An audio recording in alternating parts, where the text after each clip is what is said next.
Hello everyone, welcome to doctor Amit Kumar YouTube channel. Doctor Amit Kumar YouTube channel में आप सबका स्वागत है। आज का जो क्लास है वो आपका फाइनेंशियल स्टेटमेंट से रिलेटेड है। आज तीसरा क्लास और लास्ट क्लास होगा बैलेंस शीट का फॉर्मेट को लेकर के, और उसके बाद जो मैं चैप्टर स्टार्ट करूंगा वो बहुत ही इंटरेस्टिंग चैप्टर होगा आपका फाइनेंशियल मैनेजमेंट को लेकर के। और आज मैं उसका थोड़ा सा इंट्रोडक्शन भी आपके साथ में दे दूंगा सेमेस्टर 6 में, क्योंकि मैं जो अभी तक पढ़ा रहा था वो सेमेस्टर 6 के एग्जाम में नहीं आएंगे, बट बस सिर्फ और सिर्फ आपके नॉलेज के लिए पढ़ा रहा था, क्योंकि आने वाले दिनों में वो आपका काम आएगा जब हम लोग फाइनेंशियल मैनेजमेंट में पढ़ेंगे ये सारी चीजों को। ठीक है, तो वहां पे मैं बार बार वर्ड यूज करूंगा बैलेंस शीट का। तो मैं आज के क्लास में मैं कौन कौन सा कहां कहां यूज में आएगा वो मैं डिस्कस आपके साथ करूंगा। आई बात समझ में? तो मैं आज थोड़ा सा एक लास्ट टॉपिक बाकी था आपका एसेट साइड में, तो मैं बस एसेट साइड को क्लियर करा देता हूं तो आपका वो कॉन्सेप्ट पूरा का पूरा समझ में आ जाएगा। एंड देन इसके बाद जो सेमेस्टर 6 में एक बेसिक इंट्रोडक्शन जो है मैं वो क्लास में डालूंगा, और कल से जो क्लासेस स्टार्ट होगी वो प्रॉपर सेमेस्टर 6 का सिलेबस वाइज, आपके सिलेबस वाइज जो है वो स्टार्ट होगी। आज तक जो था वो इंट्रोडक्शन क्लास था सेमेस्टर 6 का, जो कि अब कंप्लीट होने वाला है। तो जो मेरे चैनल में जो न्यू स्टूडेंट है जिनका फर्स्ट क्लास है, चैनल को सब्सक्राइब कर लीजिए, बेल बटन प्रेस कर लीजिए, वीडियो को लास्ट तक जरूर देखेंगे, क्योंकि आपको तभी ये चीज समझ में आएगा, अन्यथा फिर ये मेरा बनाया हुआ कोई फायदा नहीं आएगा, सारा वेस्ट हो जाएगा। ठीक है, तो कहीं पे भी कोई डाउट आए तो आप मेरे को पर्सनली मैसेज करो, कॉल करो, या तो फिर आप कमेंट बॉक्स में ही कमेंट कर देना। ठीक है ना, मैं रिप्लाई करता हूं और मैं रिप्लाई करूंगा। देखो, मेरे को एक बात बताना, मैं बहुत ज्यादा डेप्थ में तो नहीं जा रहा हूं। सबसे पहले एसेट साइड में ध्यान से सुनना, दो ही पार्ट होते थे। एक आपका नॉन करेंट एसेट्स होता था और एक आपका करेंट एसेट्स होता था। एक आपका करेंट एसेट्स होता था और एक नॉन करेंट एसेट्स होता था। हमारा डेफिनेशन में साफ साफ ये मेंशन है, कि those assets which are not a current assets, वैसे एसेट्स जो करेंट एसेट्स नहीं है, assets shall be classified which cannot be current, ठीक है, then such assets treated as non current assets। मतलब non current assets का कोई definition नहीं दे रखा है, there are no definitions are provided in non current assets। non current assets का किसी भी तरह का कोई definition नहीं दे रखा है। definition दिया है आपका current assets का। definitions क्या चीज का दे रखा है? तो definition दे रखा है current assets का। तो current assets अगर आपको समझ में आ जाए तो यकीन मानो आपको नॉन करेंट भी आपको समझ में आ जाएगा। ठीक है, तो सबसे पहले जो है करेंट एसेट्स हम किसको बोलते हैं ये समझ लो। ठीक है, तो हमारा एसेट्स में ध्यान से सुनना, मैं वन बाय वन करके मैं समझाते जाऊंगा सारे चीज को। हेडिंग है एसेट्स, है ना, हेडिंग क्या है? एसेट्स। तो एसेट्स में सबसे पहला बात बोलता है an assets shall be classified as current। आपको क्या क्लासिफाई किया गया है? करंट क्लासिफाई किया है when it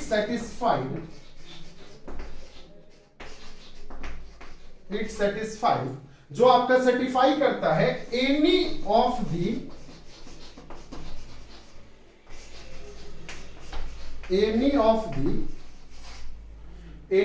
फॉलोइंग क्राइटेरिया। ये जो कुछ क्राइटेरिया मैं बता रहा हूं, इस क्राइटेरिया में कोई भी क्राइटेरिया को अगर फुलफिल किया या फॉलो अप करा तो वो एसेट्स आपका कौन सा एसेट्स कहलाएगा? तो करंट एसेट्स कहलाएगा। कौन सा एसेट्स कहलाएगा? करंट एसेट्स कहलाएगा। तो सबसे पहला क्राइटेरिया है it is preliminary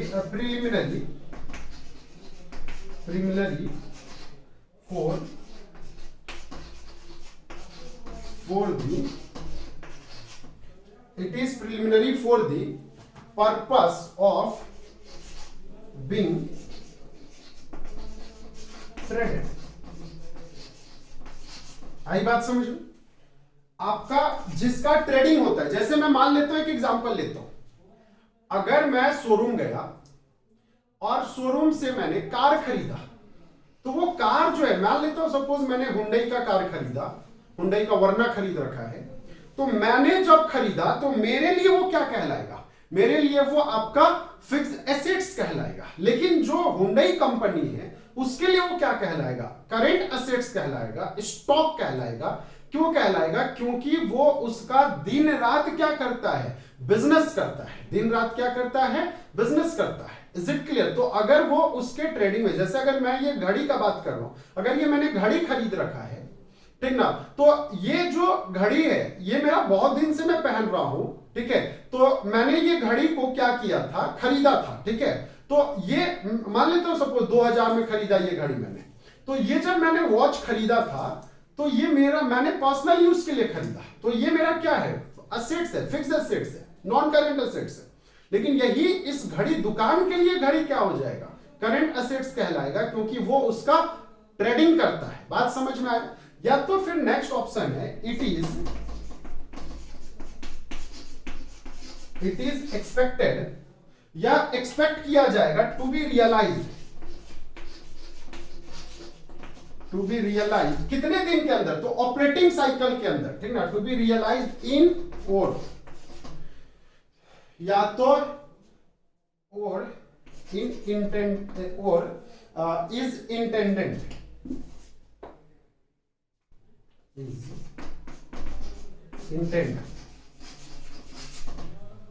intended for क्या चीज के लिए, सेल के लिए और कंजप्शंस के लिए, कंजप्शंस के लिए, सेल के लिए या फिर कंजप्शंस के लिए, इन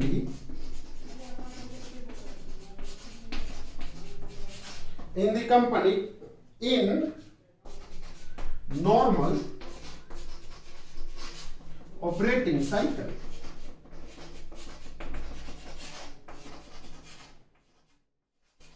ऑपरेटिंग साइकिल याद करो, ऑपरेटिंग साइकिल के बारे में मैंने ऑलरेडी आपके साथ डिस्कस कर रखा था लायबिलिटीज के केस में।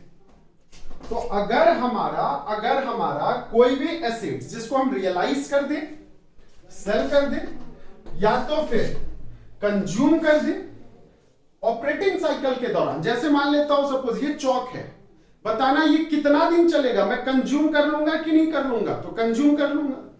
मार्कर है, पेन है, कॉपी है, किताब है, ये 1 साल से पहले ही कंज्यूम, ऑपरेटिंग साइकिल से पहले ही कंज्यूम हो जाता है, या ऑपरेटिंग साइकिल के दौरान कंज्यूम होता है। और जहां पे ऑपरेटिंग साइकिल ना दिया रहे उसको आप क्या लेते हैं, 12 मंथ कंसीडर करते हैं। क्या कंसीडर करते हैं बताना, 12 मंथ। या तो फिर इट इज एक्सपेक्टेड, या एक्सपेक्ट किया जाएगा, to be, it is expected to be realised within 12 months,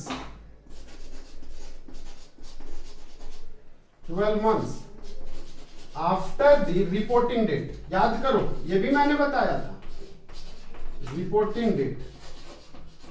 तो यहां पे कोई भी ये एसेट्स आ जाए तो ये एसेट्स आपका क्या कहलाएगा, करंट एसेट्स कहलाएगा। इसके अलावे एक लास्ट ऑप्शन है, वो भी मैं बता दूं, that is cash and cash equivalent, that is it is cash and cash equivalent.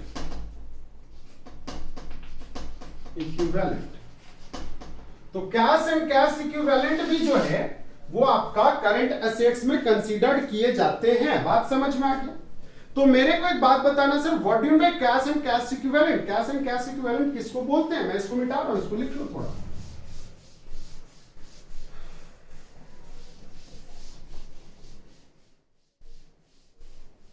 देखो क्या है, जितना अच्छे से कॉन्सेप्ट क्लियर रखोगे ना आप, उतना आपको इजी वे में समझने में आसानी होगा, और वो जो है आपका बाद में आपको उतने ज्यादा वो नॉलेज मिलेंगे। चलिए, तो नेक्स्ट अगर हम बात करें meaning of cash and cash equivalents का। तो meaning of cash and cash equivalent में क्या होता है समझ लो। कैश एंड कैश इक्विवेलेंट में क्या होता है समझ लो। Cash and cash equivalents include, क्या क्या इंक्लूड करा जाएगा। पहला first cash in hand, cash in hand लिया जाएगा अगर आपके पास है कुछ तो। ध्यान से सुनते जाना क्या क्या लिया जाता है। कैश इन हैंड को कंसीडर किया जाता है। दूसरा लिया जाता है कैश एट बैंक, क्या चीज को लिया जाता है कैश एट बैंक। लेकिन यहां पे बैंक ओवरड्राफ्ट जो है, bank overdraft shall not be considered, लेकिन बैंक ओवरड्राफ्ट जो है कंसीडर्ड नहीं होंगे। बैंक ओवरड्राफ्ट जो है कंसीडर्ड नहीं होंगे। बात समझ में आ गया।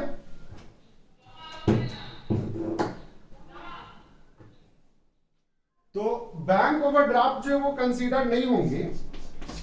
थर्ड है आपका शॉर्ट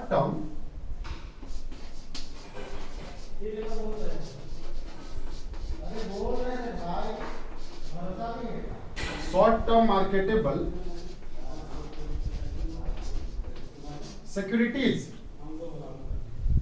तो शॉर्ट टर्म मार्केटेबल सिक्योरिटीज में अगर हम देखें यहां पे, तो शॉर्ट टर्म मार्केटेबल सिक्योरिटीज में क्या क्या आ जाएगा वो देख लो, है ना।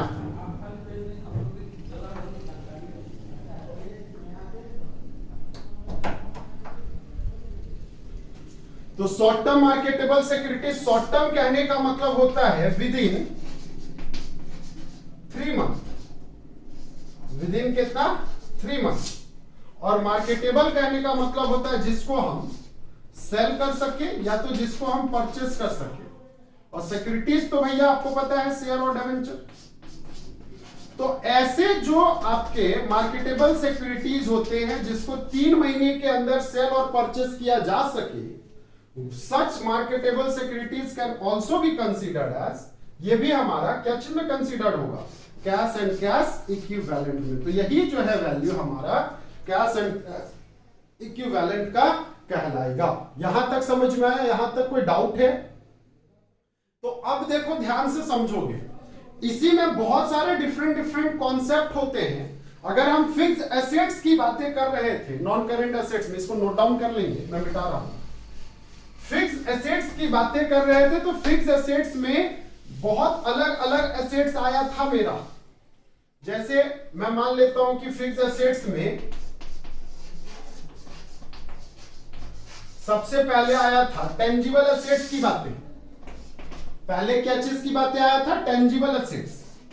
तो बच्चा ऐसा है ना, टेंजिबल एसेट्स जो है वो क्या होता है, ये आपका डिफाइन किया गया है अकाउंटिंग स्टैंडर्ड 10 में एंड अकाउंटिंग स्टैंडर्ड 6 में भी थोड़ा सा डिफाइन किया गया है। देखो एक बात मैं बता दूं, अब आपके दिमाग में थोड़ा सा चलेगा कि सर अकाउंटिंग स्टैंडर्ड 6 में तो डेप्रिसिएशन है, तो भैया डेप्रिसिएशन किस पे चार्ज होता है? टेंजिबल एसेट्स पे चार्ज होता है। तो थोड़ा सा वहां पे डेप्रिसिएशन के साथ साथ फिक्स एसेट्स को भी डिफाइन किया है, इस वजह से मैंने यहां पे अकाउंटिंग स्टैंडर्ड 6 लिख रखा है।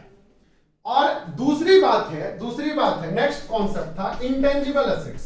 तो इंटेंजिबल एसेट्स में कौन कौन से इंटेंजिबल एसेट्स के पार्ट आते हैं, ये डिफाइन किया गया है अकाउंटिंग स्टैंडर्ड 26 में। अकाउंटिंग स्टैंडर्ड 26 में, जिसमें गुडविल है, पेटेंट्स है, कॉपीराइट है, ट्रेडमार्क है ना, ये सारे इंश्योरेंस है। तो ये सारे चीज जो है आपके अकाउंटिंग स्टैंडर्ड 26 में। देन इसके बाद एक और एसेट्स की बातें करा था, कैपिटल वर्क इन प्रोग्रेस की बातें करा था। तो कैपिटल वर्क इन प्रोग्रेस जो है ये डिफाइन किया गया है अकाउंटिंग स्टैंडर्ड 10 में। ये कहां पे डिफाइन किया गया है? तो ये आपका अकाउंटिंग स्टैंडर्ड 10 में ही डिफाइन किया गया है। तो मैंने आपको बेसिकली फिक्स्ड एसेट्स को 10 में भी डिफाइन किया गया, 26 में भी डिफाइन किया गया, 6 में जो है 6 में पार्शियल डेफिनेशंस है, कंप्लीट डेफिनेशंस नहीं है। आ गई बात समझ में? कंप्लीट डेफिनेशन 6 में नहीं दे रखा है। अच्छा सर, इंटेंजिबल एसेट्स क्या होता है? तो इंटेंजिबल एसेट्स जो है वैसा एसेट्स जो आपका अकाउंटिंग स्टैंडर्ड 26 में मेंशन है, जैसे गुडविल हो गया, ट्रेडमार्क्स हो गया, ब्रांड्स हो गया, या तो कंप्यूटर का कोई सॉफ्टवेयर जो शायद आपने नहीं सुना होगा आज तक, कंप्यूटर का सॉफ्टवेयर भी जो है वो आपका इंटेंजिबल एसेट्स में आता है। जैसे माइक्रोसॉफ्ट ऑफिस क्या आपको दिखाई देता है? वो नहीं, लेकिन दैट एसेट्स, वो जो एसेट्स है वो एसेट्स आपका कौन सा एसेट्स कहलाएगा? इंटेंजिबल एसेट्स कहलाएगा। बच्चा देखो, आज तक हम लोग इंटेंजिबल एसेट्स में शायद आप लोगों ने यही सुना होगा, क्या? तो गुडविल सुना होगा, ट्रेडमार्क सुना होगा, कॉपीराइट सुना होगा, ब्रांड सुना होगा, नहीं, लेकिन आपने कंप्यूटर सॉफ्टवेयर बहुत कम बच्चों ने सुन रखा होगा। तो कंप्यूटर सॉफ्टवेयर जो है ये भी आपका हार्डवेयर नहीं, हार्डवेयर टेंजिबल में आ जाएगा। सॉफ्टवेयर क्योंकि उसको हम देख नहीं सकते हैं, सिर्फ समझ सकते हैं कि हाँ ठीक है मेरा कॉरल ड्रॉ लग गया, मेरा जो है कैड ऑटो कैड जो है इंस्टॉल हो गया। बात समझ में आया? तो ये या तो कोई वैसा जो मास्ट हेड है या फिर आपका पब्लिशिंग टाइटल है, ठीक है, पब्लिशिंग टाइटल, तो वो भी आपका पब्लिशिंग टाइटल जो है वो भी आपका क्या कहलाएगा? वो भी आपका इंटेंजिबल एसेट्स में कंसीडर्ड होंगे, ठीक है। तो सर पब्लिशिंग टाइटल्स क्या होते हैं? जैसे कभी कभी कोई किताबों का जो नाम होते हैं, किताब के जो नाम होते हैं, मैं कॉपीराइट की बात नहीं कर रहा हूं, मैं पब्लिशिंग टाइटल की बात कर रहा हूं, तो वो टाइटल सिर्फ आप ही रख सकते हैं, बाकी कोई दूसरा नहीं रख सकता है। Is it clear? तो वो हो गया। या तो माइनिंग्स का राइट, माइनिंग्स राइट आपके इंटेंजिबल्स हैं, कॉपीराइट्स तो आपने सुना होगा, पेटेंट सुना होगा, या अदर टाइप के इंटेलेक्चुअल प्रॉपर्टी सर्विसेज के बारे में सुना होगा। मैं इसके अलावा कुछ और भी बात बता रहा हूं, जैसे कोई फॉर्मूला आपने ये किया, ड्राइव करा, या तो कोई रेसिपी आपने खाना बनाने का कोई रेसिपी ड्राइव करा, या तो आपने कोई मॉडल बनाया, जैसे घर का, बिल्डिंग का एक आपका स्ट्रक्चर तैयार किया, मॉडल तैयार किया, या तो आपने कोई डिजाइन बनाया, ठीक ना, वो भी आपके क्या है?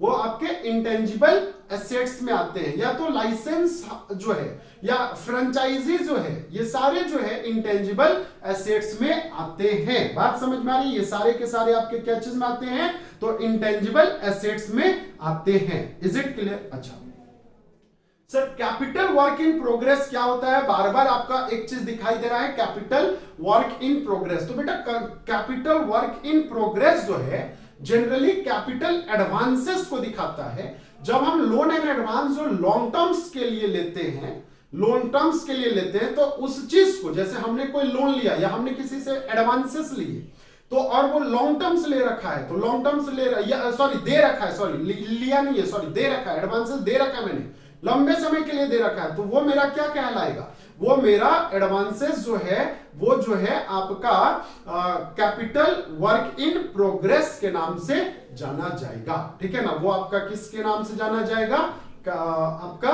कैपिटल वर्क इन प्रोग्रेस के नाम से जाना जाएगा। आ गई बात समझ में? तो यहां तक हमें लगता है कि आपको समझ में आ गया होगा। इसके अलावे जो है और हमारा कोई नहीं है। अब मैं इंट्रोडक्शन स्टार्ट करता हूं सेमेस्टर 6 का, जो कि आप लोगों का है, तो मैं इसके लिए थोड़ा मिटा रहा हूं, सिलेबस के साथ साथ में डिस्कस करूंगा, ठीक ना।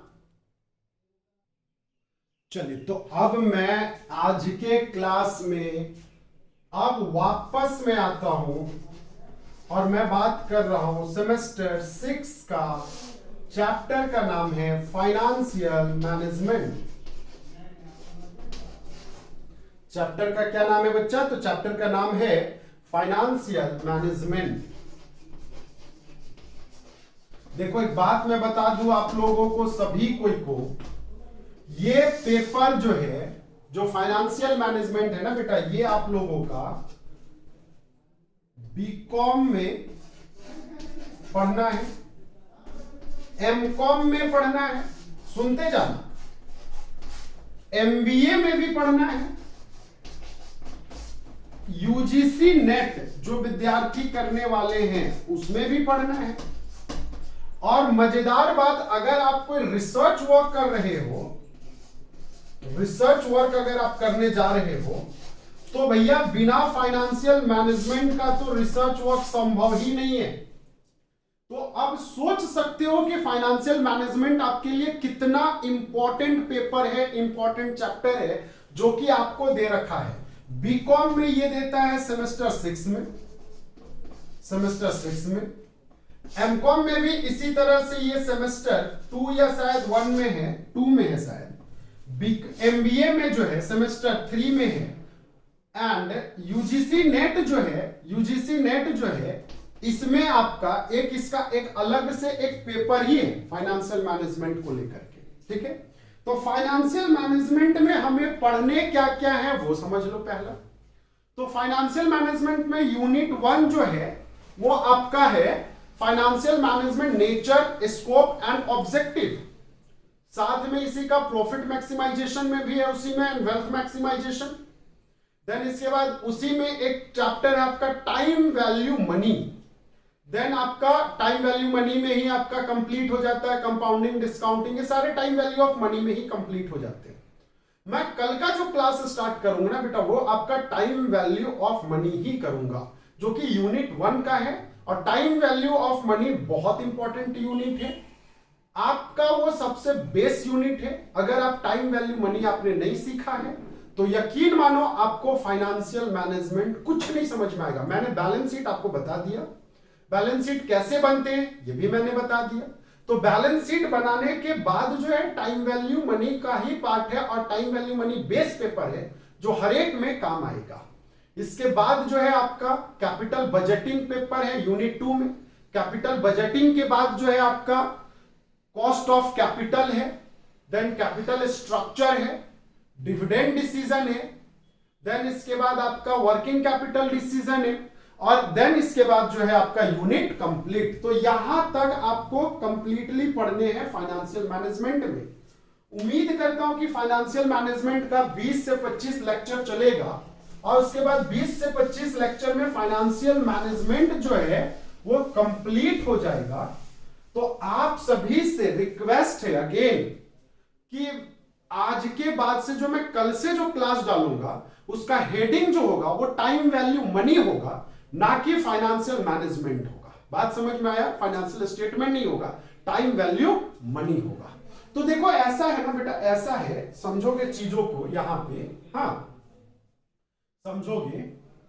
सबसे पहले तो हमने देखा कि बैलेंस शीट पढ़ लिया बैलेंस शीट। मैं अब पुराना बैलेंस शीट को बताता हूं। देखो बैलेंस शीट में क्या थे, तो सर ऐसा है ना, बैलेंस शीट में कुछ इस टाइप से पार्ट थे। एक था आपका लायबिलिटी साइड का पार्ट, हाँ लायबिलिटी साइड का पार्ट, एक था असेट साइड का पार्ट। अब आपको ध्यान में आ गया होगा कि मैंने ये यूनिट क्यों पढ़ाया आपको पहले, ठीक है। बताना एसेट साइड मैं टी शेप में नहीं, टी शेप में बना रहा हूं, एल शेप में नहीं बना रहा हूं, तो कोई बात नहीं, मैं बस समझाने के लिए आपको बता रहा हूं। क्या ये करंट नॉन करंट एसेट्स होता है? देन इसके बाद क्या करंट एसेट्स आते हैं? बिल्कुल सर। यहां पे आ जाओ, शेयर्स होल्डर फंड आते हैं। शेयर्स होल्डर फंड में शेयर्स कैपिटल आते हैं, रिजर्व एंड सरप्लस आते हैं। देन इसके बाद आपका नॉन करंट लायबिलिटीज हो गया, देन इसके बाद आपका करंट लायबिलिटीज हो गया। कुछ इस टाइप से बातें होती है, और ये आपका टोटल आ गया। टोटल जो है आपका मैच कर जाता है। मैंने यही बात जो है आपके साथ डिस्कस किया था, यही बात जो है मैंने आपके साथ डिस्कस किया था। अब यहाँ पे टोटल का स्पेलिंग गलत है तो नालायक तुम लोग इसी को बोलोगे कि सर ये स्पेलिंग आपने गलत लिखा। हो जाता है कभी कभी, प्रिंटिंग मिस्टेक इसको बोलते हैं। तो मेरे को एक बात बताना, सबसे पहली बात हमने करंट लायबिलिटीज पढ़ लिया, करंट एसेट्स पढ़ लिया। अगर मैं ये दोनों का कंबाइन स्टडी पढ़ूं तो बचपन से आपको सिखाया गया होगा क्या current assets minus current liabilities is equal to working capital होता है कि नहीं? बताओ। तो सर होता है। तो हमारा एक यूनिट तो यहीं पे खत्म, that is working capital management. तो वर्किंग कैपिटल मैनेजमेंट में सिर्फ और सिर्फ हमको करेंट एसेट्स और करेंट लायबिलिटीज के बारे में पढ़ने हैं, बाकी कुछ नहीं पढ़ने, नया चीज कुछ पढ़ने ही नहीं है। बात समझ में आया? तो अब देख लो कि फॉर्मेट में हमारा करंट एसेट्स क्या क्या था और करंट लायबिलिटीज क्या क्या था। अगर आपको ये दोनों चीज क्लियर हो गया तो वर्किंग कैपिटल मैनेजमेंट कंप्लीट हो गया आपका। देन इसके बाद एक हमारे पास जब पैसे आते हैं, तो हम वो पैसा को क्या करते हैं, इन्वेस्ट करना पसंद करते हैं। तो जब पैसा को जब हम इन्वेस्ट कर रहे हैं तो कहां पे इन्वेस्टमेंट करेंगे, करेंट एसेट्स में, नॉन करेंट में, या फिर कौन से एसेट्स को खरीदेंगे, नहीं खरीदेंगे। तो ये तो हमारा नॉन करेंट एसेट्स में होता है ना। तो अगर हम कैपिटल बजटिंग की बात करते हैं, कैपिटल बजटिंग को बेटा ऐसा है, हम लोग यहां पे कैपिटल बजटिंग को कैपिटल इन्वेस्टमेंट के भी नाम से जानते हैं। तो इसका कहने का मतलब अगर नॉन करेंट एसेट्स पढ़ लो तो कैपिटल बजटिंग खत्म। कैपिटल बजटिंग में इसके अलावा कुछ है ही नहीं। देन इसके बाद अब देखो, अब आ जाता है क्या चीज, अब आ जाता है सर ये हम दोनों मिला करके पढ़ेंगे। अब देखो, हमको एक बिजनेस चलाने के लिए फंडिंग का जरूरत होगा, पैसे का जरूरत होगा। तो पैसा हमारे पास जो है सिर्फ वही लगाएंगे तो हमारा तो एक लिमिटेड आएगा ना, पैसा लिमिटेड, पॉकेट खत्म, पैसे खत्म, ठीक है। लेकिन अगर हम मार्केट में लाए और मार्केट के लोगों से मैं पैसा मांगू तो क्या मेरे पास लिमिटेड पैसे होंगे? नहीं, मेरे पास अनलिमिटेड पैसे होंगे उस केस में। तो हमारे पास जब अनलिमिटेड पैसे होंगे तो मेरे को एक बात बताना, हम बिजनेस बहुत अच्छे से स्टेबल कर सकते हैं। तो हमारा सीधा सा कॉन्सेप्ट है, क्या हम सारा का सारा पैसा मार्केट बाहर से ले? क्योंकि देखो यहां पे दो तरह के फंडिंग होते हैं। एक शेयर्स कैपिटल में ऑनर इक्विटी होता है, ऑनर्स इक्विटी होता है, मतलब जो इनसाइडर वाले लोग होते हैं वो पैसा को लगाते हैं, और ये आउटसाइडर वाले होते हैं जो मार्केट से बाहर के लोग होते हैं।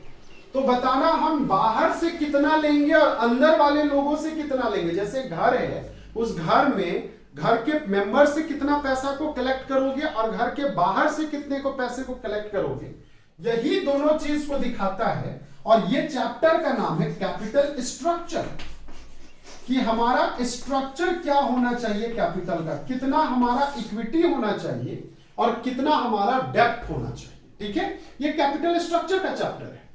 अच्छा, जब हमारे पास कैपिटल स्ट्रक्चर आ गया तो अब क्वेश्चन ये रेज होता है कि सर हम अपने शेयर्स होल्डर को क्या करेंगे, पैसे देंगे। तो पैसे किस वे में देंगे, डिविडेंड में देंगे। तो डिविडेंड जो देंगे तो इससे हमारी कंपनी को बेनिफिट होगी या नहीं होगी, डिविडेंड कब देंगे, नहीं देंगे, क्यों देंगे डिविडेंड, काहे देंगे डिविडेंड। तो ये सारे चीज हमको रिजर्व एंड सरप्लस से पता चलेगा। तो यहां पे रिजर्व एंड सरप्लस पढ़ोगे तो मतलब हम इसको पढ़ेंगे डिविडेंड डिसीजन वाला चैप्टर।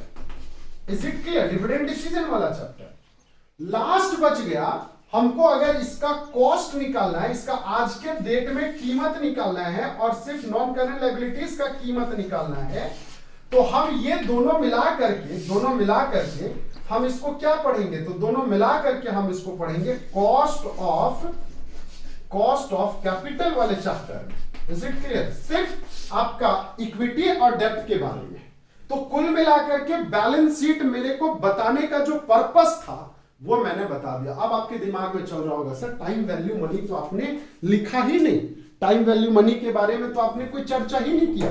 तो बेटा देखो, टाइम वैल्यू मनी जो है ना, ऐसा है, टाइम वैल्यू मनी ऐसा है, इससे बैलेंस शीट से कोई रिलेशन ही नहीं रखता है, बैलेंस शीट से कोई रिलेशन नहीं रखता है। टाइम वैल्यू मनी सीधा सा बात करता है, हमने अगर पैसे डाले, जैसे मैं इसको मिटा रहा हूं, इसको नोट डाउन कर लेंगे आप लोग कि कौन सा टॉपिक को पढ़ने से कौन सा टॉपिक कंप्लीट हो जाएगा।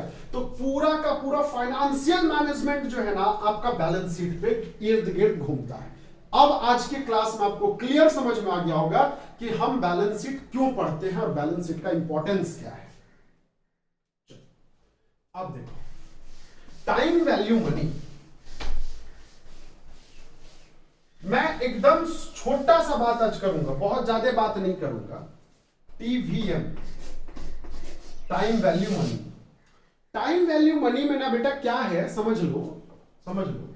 हमने यहां पे अगर एक है T0 मतलब टाइम 1, यहां पे कोई पैसा इन्वेस्ट किया, 10 लाख इन्वेस्ट किया। अब ये पैसा T1, T2, T3, T4, T5 कुछ इस टाइप से ईयर है।